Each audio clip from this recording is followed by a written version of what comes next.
What's up, crew? Got you with another video. Today's topic is, well, let me show you what I got first. Obviously by the thumbnail you know what I got. So first of all, the not so exciting part for most of you, I don't know, some of you might be Marvel nerds like me, but I got an HDMI adapter. I'm gonna go ahead and fix my situation right now. A little too hot. So I got an HDMI adapter, lightning to HDMI, so that I can, so I have an HDMI recorder. Back in the day I thought I was gonna do gaming videos, you know, because it was popular to play video games and record yourself playing them. Didn't work out because I did one video with a friend and we were boring. We were so boring, like. But I got this one because I'm playing the Contest of Champions, and I don't know, it could be interesting to mess around with that. And I'm gonna do maybe once a week, just while I play, and I'll chat at the same time, and it'll either be about life or it'll be about the game, it'll be about the match, whatever. Second thing, a little bit more exciting. I got this guy, which is the SpiderMan Homecoming. Got Spider-Man. I love Spider-Man. Spider-Man's freaking awesome. I wasn't super into him before Civil War. Saw all the movies, and the first one that came out with Maguire was good. I liked it. I think that they were breaking some ground with some of the stuff they were doing with video work and CGI. And then 2 was okay, and then when they did the Venom situation, it was just like, what the heck just happened? I will stand behind some of the people who complain a lot about Marvel movies, that was just a horrible move. Emo Spider-Man is a no-go. And then they brought in the Andrew Garfield ones with Amazing Spider-Man, and I think the first one was okay. The second one was just like, what were you thinking? Maybe too many villains, like the Rhino guy, the electricity guy, which was Jamie Foxx, and then you had, I believe, one more in there, wasn't there? I think it was Osborn, right? The kid, or the son. So it was just awful. I did not like it. I wasted my money. I watched it on the way back from Italy last year, and it was just terrible. You know, Civil War comes around and it changed the game a little bit. They completely skip the origin story a little bit. I mean, they had a little bit of it when Tony Stark, finds the suit and talks to Peter and stuff like that. I think it's just so cool how they're doing it, and I think I'm gonna save the rest of that for a later conversation, because obviously that movie's gonna come out and I'm gonna do a video like this for that specifically. But the real reason why we're talking today is for this little guy. I got StarLord, and it is him, face out. So basically it's me in a box. So that's why I got it, obviously. Not because I'm a kid at heart and want to collect these things. That's just weird. But he's got the shirt with the space candy branding on it. He's got 2 guns in his hands. Leather jacket, which is the one I was trying to find at the thrift store and couldn't find it. But I grabbed this guy and I thought this would be a really cool opportunity to sort of talk about what I think about Guardians of the Galaxy. And then I'll do this in the future as well. So I already have my Spider-Man for when I see Homecoming. I might grab another piece from that. Like I actually kind of want the Tony Stark, either the dressed down or the Iron Man version. I might even want to grab the Peter Parker one of the Spider-Man version. I think Guardians of the Galaxy was freaking awesome. I think that as far as production value, it was huge. Like, I don't know how they do that stuff. And I'm talking about the planning behind every single scene, knowing that they're going to be doing it in CGI. Like, everything was pretty much green screened. I don't think there's much on location, seeing how they're all on extraterrestrial on other planets. So you have to plan so much more with set design and who's where and who's doing what. And like, when you have an actual location that you're going to and you can see what it looks like, you can plan where people are going to be, instead of being like, okay, well, I plan to have a mountain right there and I plan to have some creatures right here, so you should stand right there.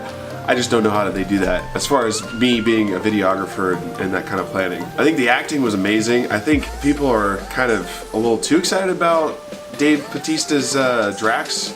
I don't know much backstory about Drax the Destroyer, but I didn't know he was so funny or like laughed too much, because he went from the walking thesaurus to someone who understands most of the stuff, and maybe that's just him growing from that point, being with the Guardians so long. I think Chris Pratt did a great job as StarLord. and I think he grew from the original Guardians of the Galaxy to Vol.2 as a character and performing how he should in that position. That didn't make sense. I'm not a good critique when it comes to acting. I used to do some acting myself, so I can say some really good things about the people. And then I loved Baby Groot. Baby Groot was hilarious. Like, any moment they used him for comic relief, it was just perfect. All he says is, "I am Groot," and you bust up laughing. And then what else can I say about that movie? I think the one thing that I can say about it, as far as an opinion from me, is the storylines. The amount of storylines was maybe a little bit overwhelming at times. You know, you had Rocket and Gamora. No, you had Rocket and Drax?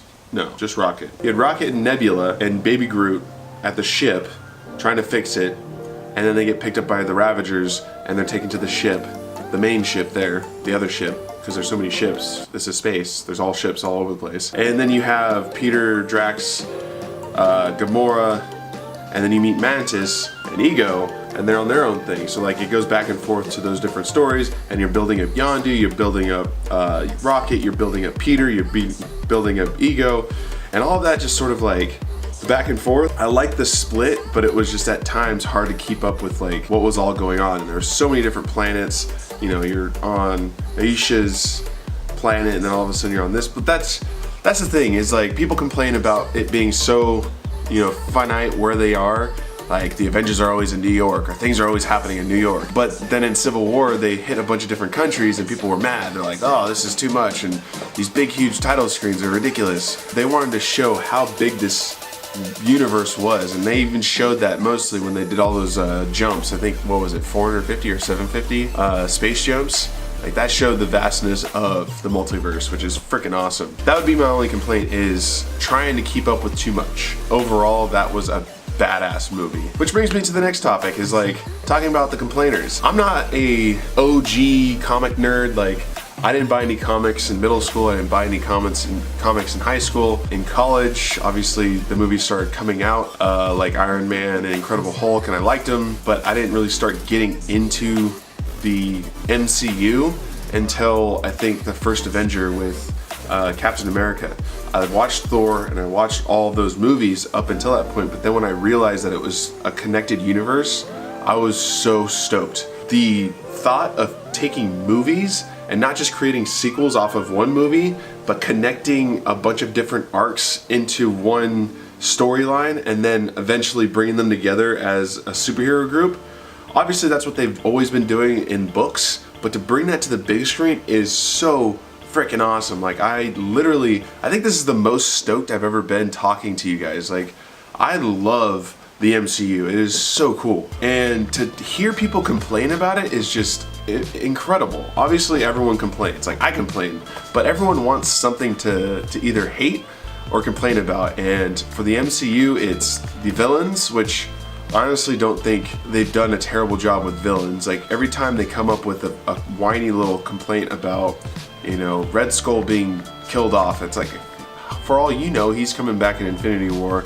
He was just sucked up into space through the Tesseract. Or Baron Zemo being not a villain, but more of an antagonist and just someone who's driving the battle between the two groups. Like, for all you know, there are plans for him to actually put on the purple freaking helmet or sock over his head, and he might be a badass villain later. And then the changes that they make to big players. For example, Guardians of the Galaxy. They made Ego much different than his comic book predecessor. Comic book material, he's a living planet, and the way he's created is much different, and he's not technically a celestial, which is like the oldest beings in space. So they tweaked that.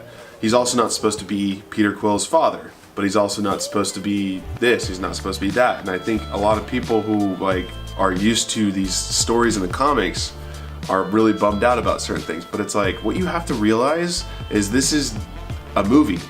This isn't a comic book series that you can spread a story out for 100 books.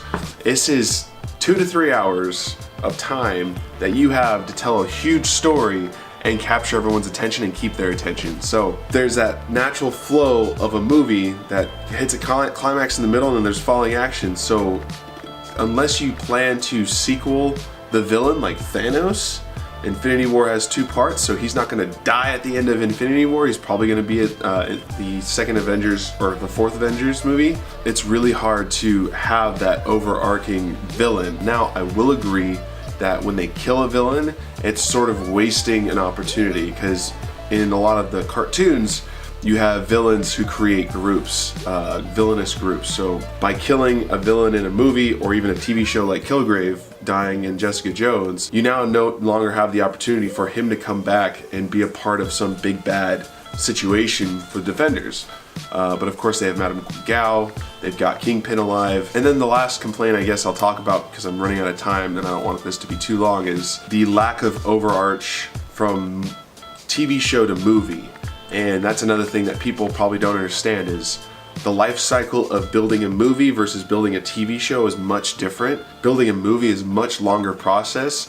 So when a movie comes out, they're able to quickly integrate that into a TV show. But when a TV show comes out, it's probably during the production and the story building of the movie. And of course Marvel wants to keep everything under wraps so that they don't leak too much about the movie, so they're not going to tell the TV show about anything. At least that's my understanding. I could be wrong, someone could correct me, whatever. I think for now that's enough. I've said a lot, I've said a lot fast, I've crammed as much as I could in 15 minutes as possible. So I'm gonna go ahead and get this edited, get it to you guys. I hope you liked today's episode. I'm gonna call it vlog number 191, but it wasn't too much of a vlog. I'm not sure if these can be called vlogs anymore, because I'm more talking to the camera about something I like. That's technically my life, so I'm vlogging. Told you about my movie experience. I don't know. Let me know what you think. If you think I should stop the vlog or not call these vlog episodes and call them something else, if you think that's appropriate, then I'll make a change. If you think it's no big deal, like it's whatever, it's part of the channel, then I'll keep just tacking on the number of vlogs that I'm making. But that's today's video. I hope you enjoyed it. If you're new, subscribe. If you're not new, hit the like button, leave a comment, share this video. Those are the things that help grow the crew. And until tomorrow, I'll see you later, crew.